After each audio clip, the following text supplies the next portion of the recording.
Thank you all very much for that warm welcome, and Charlie, thank you for that introduction.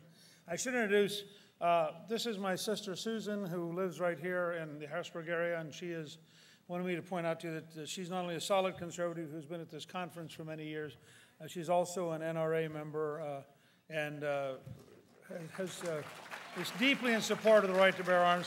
And with her is my brother Randy, who is not an NRA member but is a hunter and is also in support of the right to bear arms and bears them regularly as a hunter. And I'm just thrilled to have both of them here. They both live in the Harrisburg area, and of course I was born here, grew up in Hummelstown, Middletown, Royalton, Steelton, areas like that. In fact, we still have, there's a plaque I think in Hummelstown because we lived in an apartment up above a gas station on the square. Some of you have probably been down there. And it's because the station's still there. It's now just a convenience store, but it's still right there on the square. I am very proud to be here, as Charlie said. I am a conservative. I did have etch-a-sketches for my children, but I thought that they were in fact children's toys, not presidential campaign design systems. And I think one of the reasons that Ronald Reagan first decided to run and called for bold colors rather than pale pastels was precisely the fact that he thought we should be a party that stood for things that were real and that was prepared to fight for those things, not just to zigzag or, as Governor Romney's communications director said, sort of shake the slate clean, leaving one to wonder exactly what Romney would say in his acceptance speech, or what he would then say as a candidate, or then what he would say as president. There are multiple opportunities here for having a clean slate with an etch-a-sketch. I think great parties, in fact, aren't built on sand. I think that they're built on believing in things that are profound and fundamental, and we have historically been the party of freedom. We were founded in the cause of freedom in the 1850s. Abraham Lincoln led the effort for freedom for the country. We have consistently come back to that. Ronald Reagan's presidency centered on providing freedom for the Soviet Empire, and it was a core centerpiece of everything Ronald Reagan believed in. Freedom here at home economically, freedom in terms of our civil liberties, freedom from limited government, and freedom abroad from Soviet oppression. So I think there's a tradition there. I'm delighted that one of the folks that I worked with all through the years in Congress and all through the Reagan years is Bob Walker, who's here, who ably represented the Lancaster area, and who also is my national chairman of our campaign. And I'm very grateful to Bob. And I would note, by the way, that he was a Pennsylvania elected official who was prepared to stand up for right to work and prepared to explain right to work on a regular basis.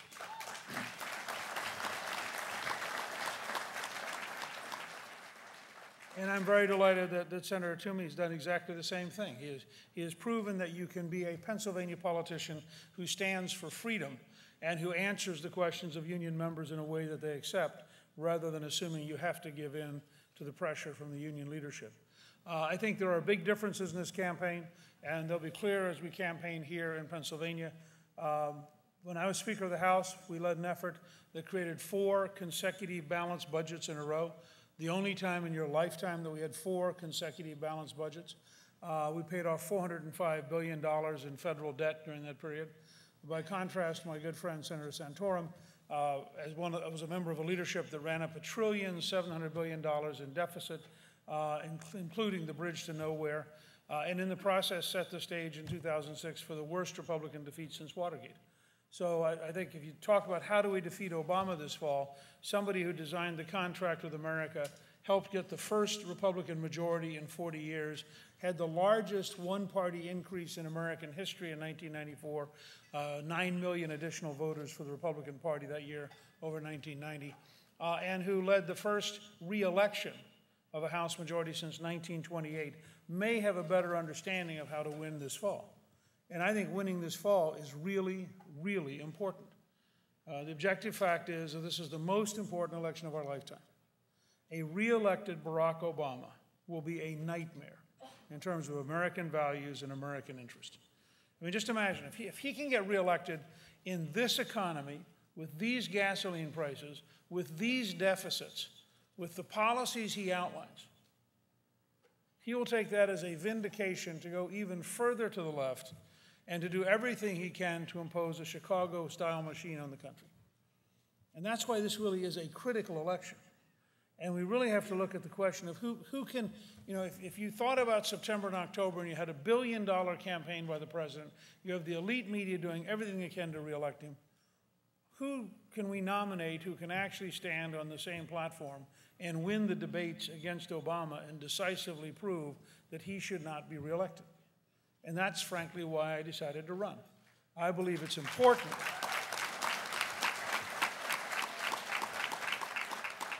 I think it's important to have a principled candidate, and it's important to have an articulate candidate, and it's important to have somebody who can actually go toe-to-toe.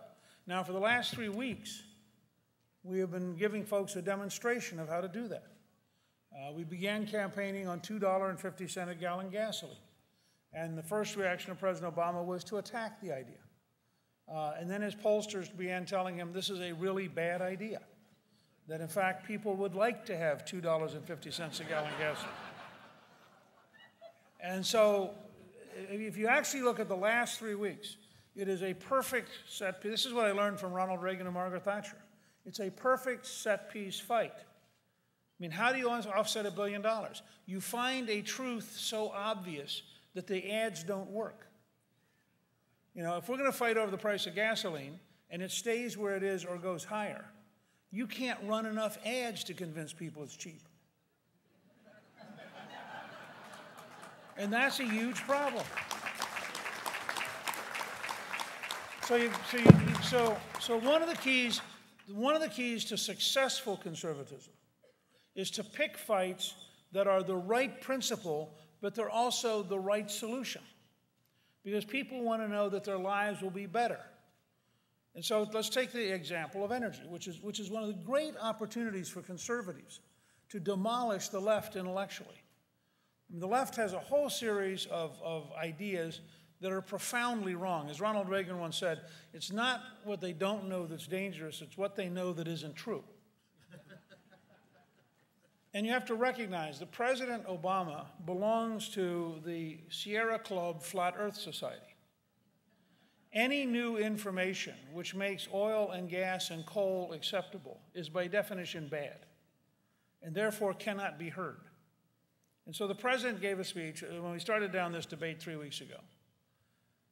And I was very clear. I said, we need an American energy policy that makes us independent of the Middle East so that no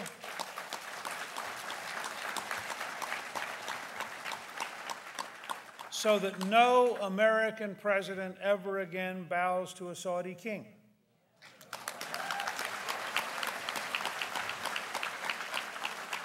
Now, if we go for that kind of American energy policy, the byproduct of it will be that gasoline is cheaper because we'll produce such huge volumes. People have forgotten, but in World War II, 83% of the oil in the world that was produced annually was in the United States.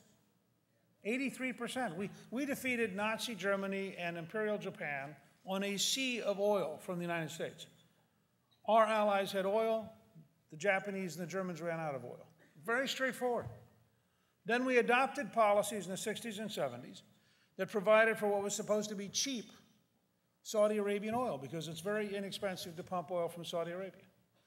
And then we started calculating how many ships we had to send to the region and how many troops we had to send to the region. And all of a sudden, the real cost of that oil is very expensive. It's expensive in human lives, and it's expensive in financial cost. And it's controlled by dictatorships that are not our friends. This idea of walking arm in arm with the Saudis is nonsense. The Saudis fund the most extreme version of Islam, Wahhabism. The chief cleric of Saudi Arabia this last week said that every church on the Arabian Peninsula should be torn down. I mean, we have to understand who these folks are. And yet, because we want the oil, we tiptoe around them.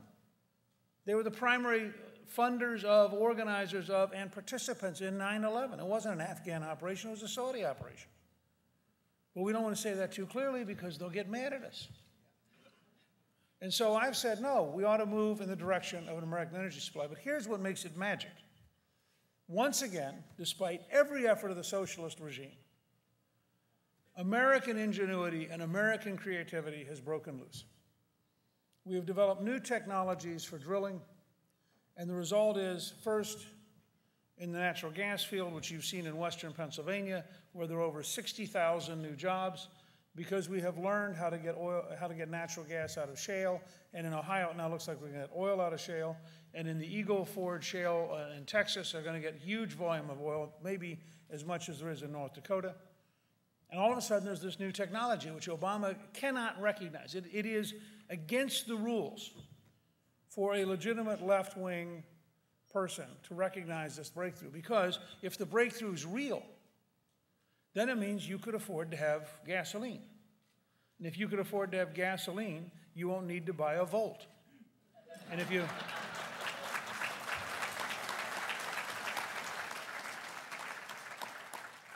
Now, the government currently subsidizes the Volt with $7,500 tax credit.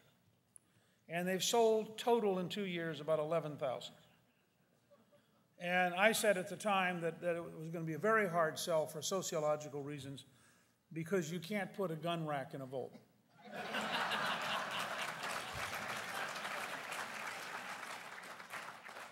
But to be fair, there is actually a YouTube video of a guy in Atlanta who owns a Volt who put a gun rack in the trunk.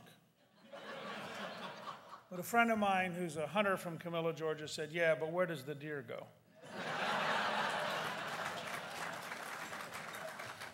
But here's my point. Look, I'm not against the Volt, and I'm not against the Prius.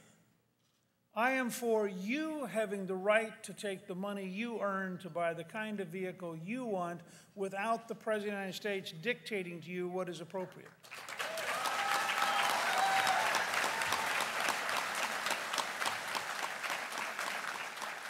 Now, so this new technology exists. It is a fact. And in North Dakota, the effect has been extraordinary. We've gone from 150 million barrels of reserve to, last week it was estimated, 24 billion barrels of reserve. That's a 160-fold, 16,000% increase. And the people who have done it say that when we get another generation of technology and we can go deeper, they believe there will be 500 billion barrels in North Dakota. Now, North Dakota is only one state. The Monterey Formation in California probably has 80 billion barrels minimum. And remember, you have all of Alaska. So I've taken the position, we need a president who will open up offshore, and we need a president who will open up federal lands. And the response from Obama was promptly hysterical. I mean, it was the demagoguery of the left. He has gone around the country. He's made several speeches now where he said, they want to drill on the National Mall. Now, I just want to say here, I mean, I don't want to turn off any hardcore conservative, but I am prepared to give you my word. In a Gingrich administration, we will not drill on the mall.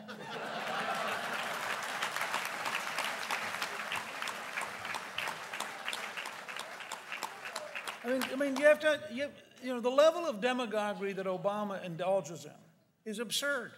He has to believe the American people have the sophistication of 5-year-olds. And we don't. That's why this election, we are going to beat him by a huge margin. And so the president goes to Florida because we've talked about it enough that they began to get nervous. And so 2 weeks ago, he goes to Florida, and he has this very portentous, Obama-style speech in which he says, drilling is not the answer. And then he gives us his answer. Does anyone here remember what it was? Algae. Okay, how many of you knew it was algae? Okay. Now, I did my newsletter this last week. I do an electronic newsletter once a week, and my newsletter this last week was on algae. Well, I mean, if a president of the United States offers you a solution, you owe it to him to dig into it. So we contacted the Association for Algae Research. I mean, these things all exist. And there is such a group. They believe within 10 years, they will probably be able to produce commercially usable petroleum products from algae, and they believe they can produce them for somewhere between $140 and $800 a barrel. Now, notice two things here. One is they don't think it's going to be available for 10 more years. So you could argue that the Obama solution is walk for a decade and the algae will be ready. But notice also what they're doing.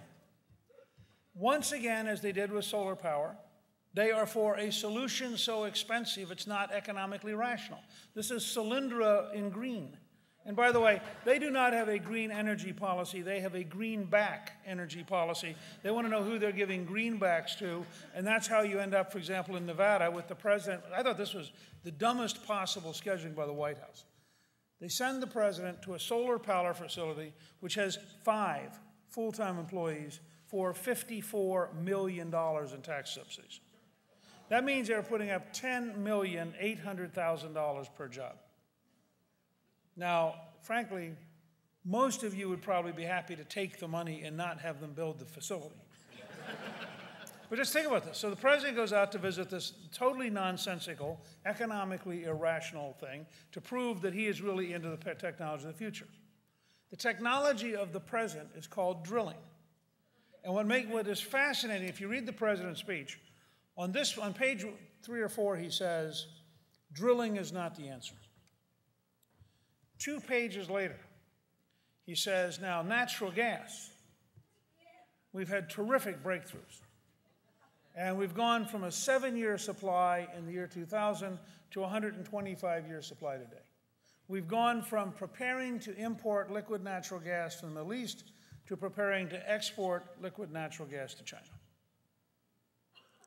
And I have not been able to get a single reporter on the White House staff to go up to him and say, Mr. President, and just as a matter of record, how do you think they find the natural gas?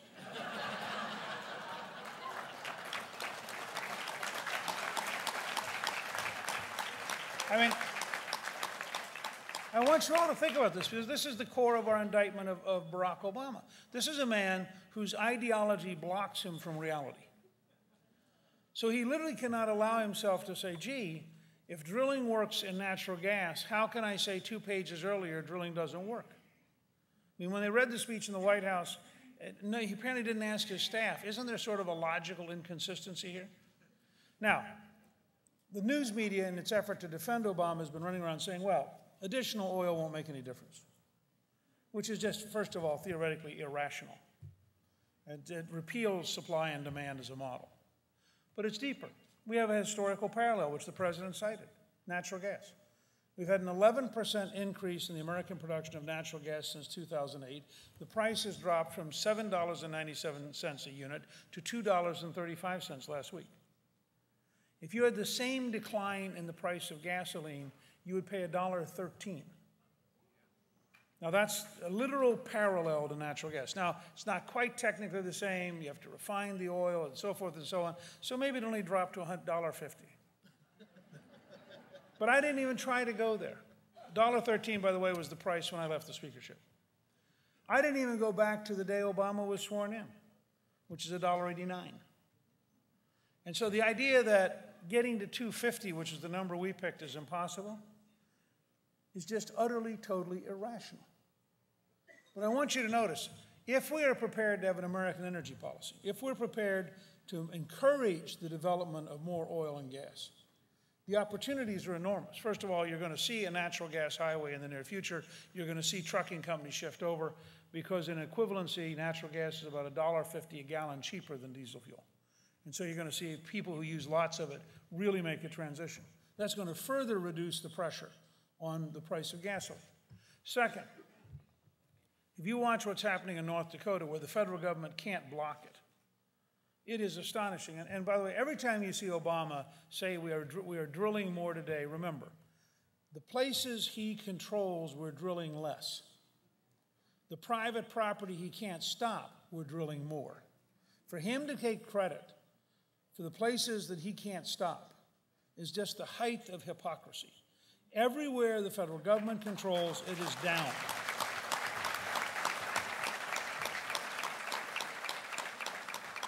I was at Port Fourchon yesterday morning, which is the largest oil port in the United States. It's in southern Louisiana. And they will tell you there how many thousand jobs they believe Obama has cost them. Because again, the dishonesty is stunning. He says, we're not going to have a moratorium anymore. We're now going to have permits, but by the way, we're not issuing any. So they now talk about the permitarium, which has replaced the moratorium, and the permitarium is just the moratorium with paper. One man told me that they've increased the size of the form you fill out from the 50 pages it used to be to 3,500 pages. I mean, the whole thing is designed by liberal bureaucrats in Washington to block the development of more energy. One person at Port Fourchon told me their estimate was if the government would get out of the way, they would create 400,000 jobs in developing energy. Now, again, we have a case study, North Dakota. Current unemployment rate, 3.5%. And that overstates it. There are 16,000 jobs in the oil field they can't fill because they can't find people with the right skills, and the 3.5% don't have the right skills, which is why I've advocated that we modernize unemployment compensation by adding a training requirement, so if you sign up for unemployment compensation, you have to get trained.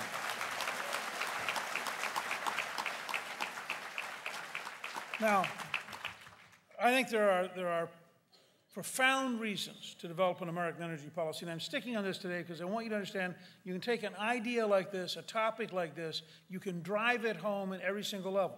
First of all, there's a practical, everyday cost of living benefit. If we could drive the price of gasoline below $2.50, everybody would have more money to spend on other things, everybody would have a slightly better family budget, small businesses would be much better off. Independent truckers would be much better off. The cost of food would be lower because you wouldn't be using expensive energy to get food to the grocery store. In every single way, less expensive gasoline helps the American people unless you're a Sierra Club fanatic.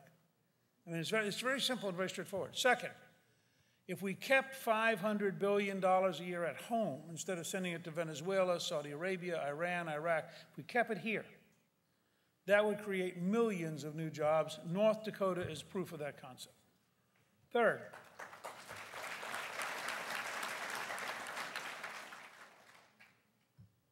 if you're producing the oil here, you're paying the royalties to the American government and to the state government. If you're producing the oil in Saudi Arabia, the royalties are going to the Saudi government. And so there's a huge net advantage. It's a way to increase revenue without raising taxes.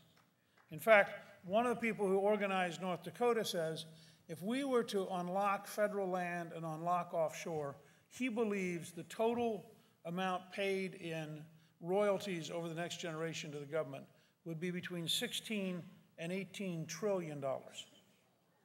Now, why does that matter? Well, it matters because if you go back to when Bob and I came into power in 1994, if we would impose, and you have to impose it, if we would impose discipline in Washington, get back to a balanced budget, take the royalty money from oil and gas and put it into a fund to pay off the national debt, then in the lifetime of the youngest people at this conference, the U.S. would be debt-free, and we would have paid off the national debt.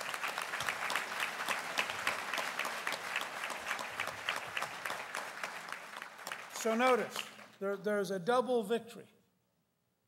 You end up not bowing to a Saudi king, and you end up paying off the Chinese bondholders while creating American jobs and lowering the cost of gasoline. That's why I would like to run a major part of the campaign this fall on the question of energy. The president finally got panic-stricken a week ago and decided they had to, in fact, produce more oil, so what did they do?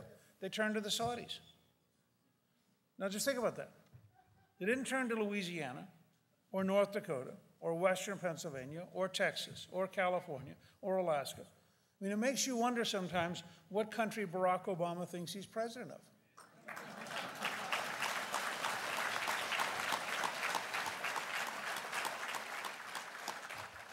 It's also important for national security reasons to have an American energy policy. We need to have a national debate about the people who are trying to kill us. And you can't have that national debate if you are so frightened that you're going to irritate them and they're going to cut off your oil. And so we need, as a matter of national security, to be able to have an honest debate, and it's a couple of layers. First of all, the Iranians are practicing closing the Straits of Hormuz. In the short run, the answer to that is the U.S. Navy and the U.S. Air Force. In the long run, the answer to that is American energy independence. So we can say to the Europeans, the Chinese, the Indians, and the Japanese, you have a problem, and you had better figure out how you are going to keep open the Straits of Hormuz, because we produce enough oil, we actually don't care.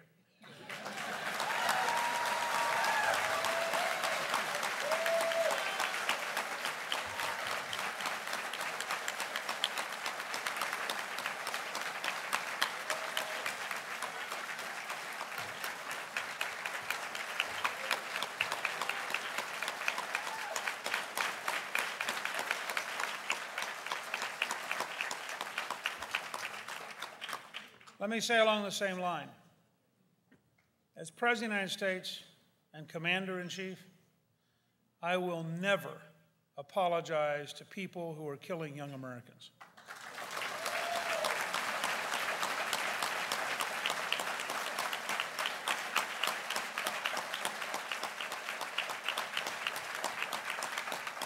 What the President should have said is that it is unfortunate that Muslim political prisoners were defacing the Koran in order to use it as a communications tool, and we certainly hope that the Muslim clerics in Afghanistan are going to condemn the Muslim political prisoners who have defaced the Koran, because in fact, those are the people responsible for the problem, not the Americans.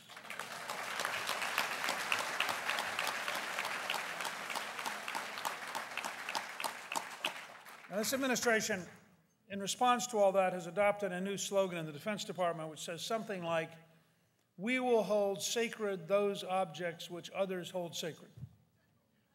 To which my first reaction is, terrific. Does this mean we're going to put crosses back up?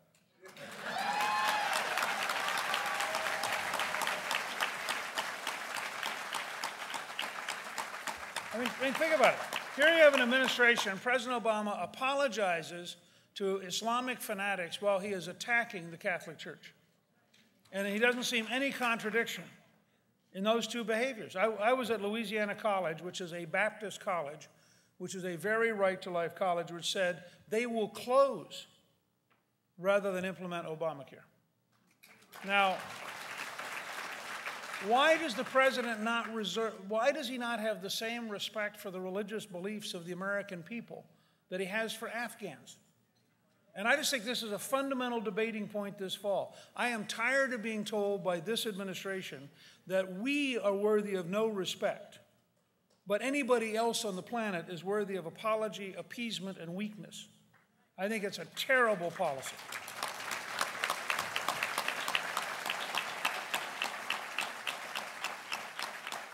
Let me say one last thing about job creation and balancing the budget. Somebody asked me the other day, what would the last 3.5 years have been like if there had been a Gingrich administration instead of an Obama administration? The first thing I said was, having worked with Ronald Reagan to cut taxes, cut regulations, honor people who create jobs, and created 16 million jobs in the Reagan years. And by the way, the price of gasoline went down as the economy got more prosperous. It didn't go up because they produced more and more oil. And then having worked with Bill Clinton to balance the federal budget, have the first tax cut in 16 years, the largest capital gains tax cut in history, to reform welfare so 2 out of 3 people went back to work or went to school. And the result was we created 11 million new jobs in 4 years, and the unemployment rate dropped to 4.2%. So if I had walked in January of 2009, and I had a $780 billion proposal sitting in front of me, I would have said, it may not be a big enough tax cut, but it's the right direction. And I would have passed a gigantic tax cut to return the money to the American people and to American businesses. Because I actually think you spending the money, you investing the money, you creating jobs works, where trickle-down bureaucracy is a total failure.